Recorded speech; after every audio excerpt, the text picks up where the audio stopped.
I'm done with the gown. I'm Gown? sewing the inner now. This gown.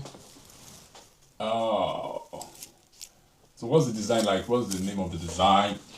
Got the design from butterfly. So we call it butterfly gown. This is it's a straight gown. All right. Wow.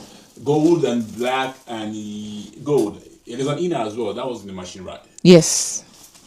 I'm doing the inner now. Okay. So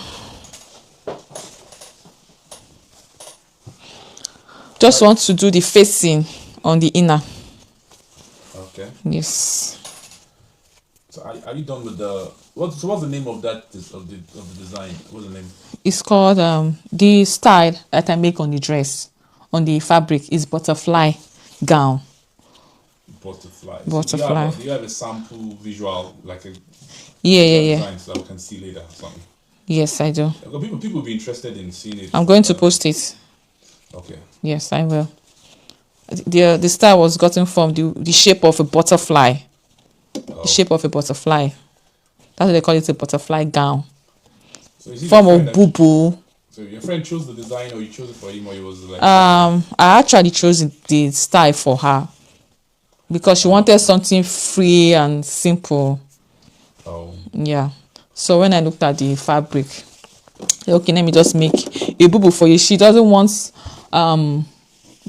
When they call the boo-boo is normally big and full, but she doesn't want it so full and big. So she just wants something simple. And I said, okay, you still want boo-boo, but something simple. So okay, let's go for butterfly boo-boo gown. All right. So are you done with the outer layer? That's the gown itself. Yes, I'm done with it. So I'm working on the inner. Yeah. So how is it like sewing here in the UK and people's decision? Because the last time we had a conversation, I think you mentioned people like going to sending their buying materials in Nigeria and sewing it and shipping it back here. Yes. What do you think the motivation is generally? Yeah. I find out that people love making dress from Africa and sending it here. I believe so. The cost of production here is quite expensive because when you have to factor the bills, electricity, gas, everything. I know sewing have to do with more of ironing. So if you don't iron, the beauty of the style actually won't come out. So the more iron you do, the more expensive it becomes because you electricity. Exactly. Okay. And also, do you consider forex that the cost of pound buying material in pound, that your fabric in pound, as against buying it in Nigeria from China using, Nigeria, back home in Africa, a lot of stuff China imported. Yes, actually, yeah, they have good stuff, good fabric, but it's quite expensive compared to Africa. So, but isn't there a trade-off? Yeah, because it's one thing when you go there physically and the fashion designer or the tailor sees you and actually gets you what and usually got to do the fitting itself. Yes, because that's one part of the process that you cannot relinquish. Because now, don't people? So, what is it when it comes to amendment, retouching, and whatever? How does it favor you guys here? Most artisans say, how do you think it favors you people here? And I believe that making and doing alteration here is also expensive because for you can't just burst into a shop and say, oh, I want to do some alteration. You have to book online. And when it gets to your appointment time, they will let you know to come over with your clothes. So you can't just take your clothes down to the shop and you drop it there. No, you have to book online. You have to give narration of what you want to amend on the fabric. Our African sisters, are they used to that method, that style? Because what they do in Nigeria back is just take your clothes to the get busted into the fashion designer shop, or you get a tailor walking around. So you just get a tailor walking around. Any job for me? Yes. So because of it's not it's not here. It's not like that here. Okay. So which one will you prefer, sewing hair or trim clothes? To be honest, I actually prefer alteration. Why? For what? Why? because when you calculate your cost, everything is not expensive compared to you making a dress from the beginning. Is time also a factor? Time is a factor because you pay per hour, and once you start charging your clients per hour, oh God, they won't want to pay. They will go, hey, it's expensive. So most tailors, most artisans, that's the challenge that they go through here in the UK, right? Yes, exactly. So, and we expect our African brothers and sisters to patronize them, and that is a challenge because they always compete for price. That's price war. Yeah. Issue. So it's so unfortunate though, but just so unfortunate. Quality is one thing that I think everybody should compromise on. Yes. Because I think here, because you get the right fabric here, you get the right materials to get finished the dress here, so you actually come out with a good finished work. A good finished work. Doing it in Nigeria, back in Africa. And most time, when you make your dress in Africa, you bring it down here. Oh God, the issue of frustration will be massive. You see, people will be complaining. Oh, it's not relaxed yet. The shoulder is falling off.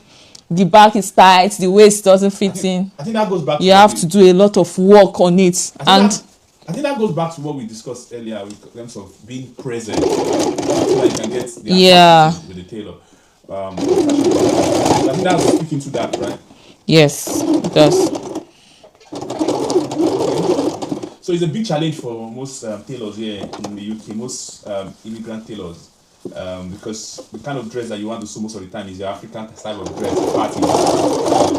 Africans, when they go for parties, they sew new dress for parties, unlike compared to Europeans or British people. They use their own dress to go to parties. So that's where the difference is. So, but don't you think a lot of Africans are already keen into that culture of not sewing new dress? I won't blame them. The weather also contributes to it. Because after you wear a beautiful dress, you also need to put on your jackets. Okay, so protect yourself from cold. Oh, I see. So I see that. You only enjoy your clothes during summer, and so summer you might also feel cold. Depend on how the summer looks like that year. I think part of the challenge is that, like in Africa, you get a dress, you can wear it throughout the year without necessarily don't have weather like at best 4 months. The dress you put back in the box for that's another 6 months or 7 months before you can even rock it. Bring it out again. So it's crazy, and that part of what is actually decreasing the demand for dresses because most African wear that dress because of the way, the style, and everything. While during the winter, according to what they say, you wear cover. You have to protect yourself from cold. So that is why there's not much demand like that. So I think oppression goes for every type of clothes, whether British clothes, foreign clothes, winter. Yes, exactly. You can always alter.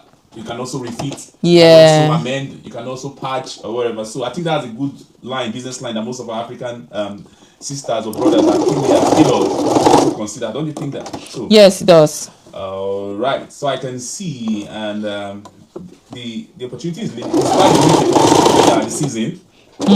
Season. By this time in Nigeria, most part of Africa, preparing for the festive period. By now, most of the tailors, I think, can you speak more on that? You don't have you stop collecting clothes since let me even say September. Most tailors won't stop collecting clothes for December. The part I think that's even okay, they stop collecting. But I think the problem is that there are a lot of useless tailors out there. Sorry to say that, use the word useless. That will still keep on collecting clothes, and then they will disappoint a lot of people, and they won't use their clothes for Christmas. They'll get it probably before Easter or after New Year because they've taken more than they can actually. And that's the time they will not pick their call. Man, that would be so bad and devastating. I think it has happened to some people that are close to me before. They will not pick the call. They have to get ready-made just to Christmas. You will see tailors sleeping in their shop. Wow. Sleeping. That is where they will eat morning food, give afternoon food. I think it's also selfish as well because they want to get all the money for the Christmas season. But they don't. They know in reality that they can't deliver on those number of clothes they're taking from their clients, and yet they'll still keep collecting it.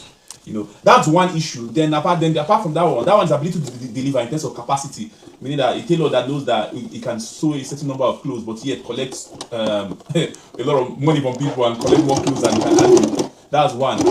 Then what you order versus what you get.